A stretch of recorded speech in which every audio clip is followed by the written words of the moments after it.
think I started it in 2006, because I really just started it in my bedroom. You know, it wasn't like it wasn't like I chose to do this. You know, like I marked it on my calendar. So I don't really know. You know, and as a bedroom project, you tend to, you don't necessarily, you know, expect much from it. You know, so it's, yeah, I think 2006 is what I say. That's what I tell people. But really, my first record came out in 2010.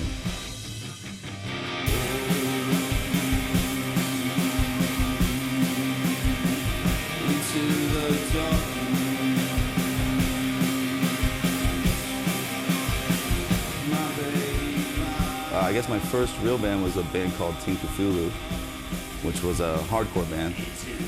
Kind of, we didn't have any idea what we were doing. We were very young, and it was a lot of fun. And then I did that for, I guess, 5 years until we broke up, and then started a band with the keyboard player from that group and a drummer, a friend of mine named Joe Axler, a new band called Book of Black Earth.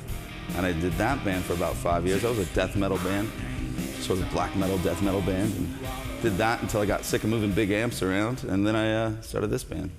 I always thought I was blacker than the blood running through the devil's soiled veins, until I met a girl, not quite of this world. No, she was born over fire. I mean, they all kind of symbolize something. I mean, to go over each one, we'd be here all day, but yeah, a lot of these are actually drawn by my friends. You know, I have too many. You know, I have too many to pick one. Yeah, after a while, you don't even see it. I don't know if you have tattoos or not, but if it just becomes like a mole or something. You literally don't even remember what you look like without it. When I see pictures of me when I was much younger and I didn't have tattoos, I look so weird, so confusing. It's blacker than the blackest night, and when she speaks, whoa, oh, children. I wouldn't even tell people that, you know, musician friends or other bands that I had a clothing company, because I didn't want people to get the wrong impression of me. That I wanted people to think of them as independent from one another, because they truly are, and they truly have been. But lately, I mean, in the past 5 years or so, I've really allowed the two worlds to connect between my music and the art I make, because it's been around long enough to where I can. They work together. Tell me what's that like? Tell me what's that like? Tell me what's that like? Lucifer's out of the road. Tell me what's that song? Tell me what's that song? Tell me what's that. The reason I started my label, not just religious music, was primarily to put out my own records, because I wasn't happy with any other record label that existed.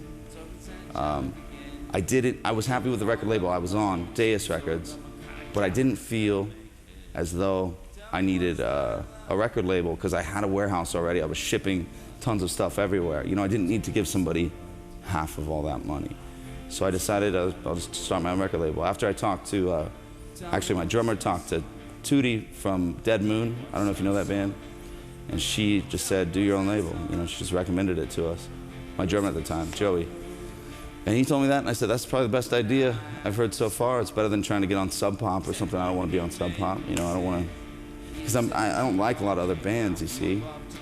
So I don't want to be even on the same label as them, because I don't want people to get the wrong idea about the music I make. A label is an intention, you understand? Like, it is, whether you like it or not, you are part of an organization if you're on a record label. Because we draw you're not alone.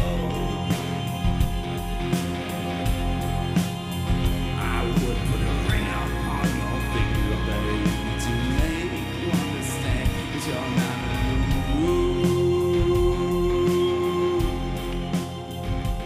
I love field recordings because I love sounds. I just like sounds. So if I hear something that sounds good, or a room that sounds good, you know, the acoustics in a room, I might record a sound in it. And there's a lot of people like that make rock and roll. I might be one of the few that currently puts those things into it to add texture and other elements that you can't it's basically like putting your signature on something, because no one else is going to do it the exact same way. And if you use all sounds that come from, like, say, a drum machine, or all sounds that come from even a guitar and an amplifier, you're pretty homogenized as is.